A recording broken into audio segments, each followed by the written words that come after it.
In this video, I'm taking a quick rough and ready look at GT Omega's new Pro wheel stand. It's a £109.95 foldable wheel stand, which puts it firmly in the sights of beginner sim racers with limited space. I'm going to assemble it, give it a good few test wobbles, fold and unfold it, and tell you some thoughts along the way. This might be the right time to tell you that GT Omega supplied this wheel stand for free for me to check out and video for you, and that you can get 5% off all GT Omega stuff using code DannyLee. First things first, it's already mostly assembled, and it's really simple to assemble the things that aren't. The non-foldable DDX I recently reviewed took a lot longer than this to get up and running, so this is definitely the option for the impatient. The general quality of the stand is great, everything's smooth, clean and dry, basically very little sign of being in a metalworking factory, and considering the industrial conditions of most metalworking factories, that's like walking past me with a tray of biscuits and not losing a single one to theft. It's impressive. The pedal tray is a sheet metal platform which is tilt adjustable by the way of two brackets. The tray simply rests on top of those when it's in use, and these can be tightened up tight to ensure your tray doesn't slip down when you press your pedals. I'm not a big fan of this pedal cutout style, however, I really wish they just used the same style that you find on the GT Omega Titan and DDX. You'll see why in a bit.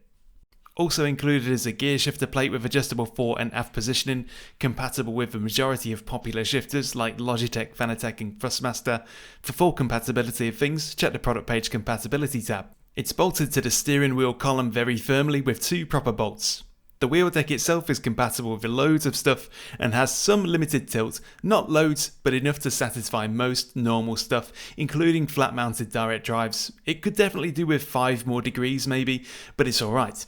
The steering column is height adjustable, loosen the two clamping bolts on the upright sections and just slide it up and down. This should cover most sizes and ages, as it naturally reaches further back the further up you go. It's tried and tested. All the nuts and bolts supplied use serrated flanges, which helps things hold strong, but also means the paint under the bolt heads will be scuffed off quickly. It's worth a trade-off for a more solid frame, just don't expect it to look like brand new forever. If you're going to put a Logitech or Thrustmaster wheel set on here, then compatibility is pretty much a non-question. So instead I've opted to try a Moser R5. The wheelbase mounts up without issue on that wheel deck, and there are in fact a few possible mounting positions if you want it closer or further away from you. No trouble here at all.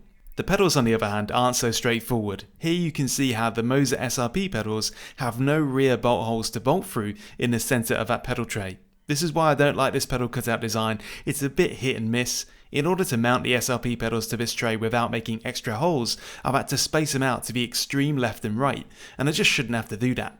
GT Omega, if you're listening, and I know you do, drop this plate design. Switch to the plate design used on the DDX, because this is mildly hostile to the Moser SRP and Fanatec CSL pedals of this style, and they're now quite a common pedal set in the beginner tier. So now to test out the foldability. Now the last time I messed around with a foldable rig, I introduced it to my own face. This should be much easier, and it is. It's so quick and easy to fold, and I know I'm doing it without cables involved here, but the point still stands.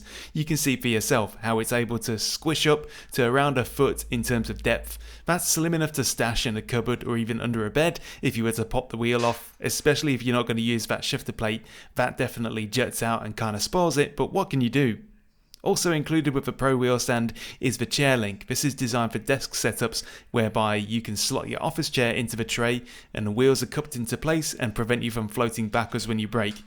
This is easy to affix, easy to use, but crucially doesn't impact foldability, it just flips right up. Sitting in my chair for the first time, the pedals happen to be the perfect distance away and I'm not cramped in the slightest, so that's good. One positive thing about that longitudinal pedal tray design for sure, it's not all bad down there. Given the column a test wobble, I would never expect it to be rock solid given the cost and convenience overall, but it's good enough. This is far and away more robust and sturdy feeling than a Playseat Challenge, for example. Side to side sturdiness is good. The wobble is mainly in the push-pull direction, as you can see, as I roleplay a typical commute in England. For now, this video won't contain a test of the stand in action, but this quick overview says a lot, and all I can say about a Pro wheel stand can be gleaned from this alone. For the price, for the convenience, it's a solid wheel stand for new initiates. Just be mindful of that pedal tray limitation if you're using Moser SRP or Fanatec CSL pedals on it. A couple custom holes would address the issue, but lots of people don't want to do that and shouldn't need to do that. If you don't need the fold up feature, then a GT Omega DDX is a boatload more solid by far, but that costs more too. If you're still a little bit lost about it all, comment below and I'll do my best to help you out. Don't forget 5% off all GT Omega with code DannyLee, and cheers again.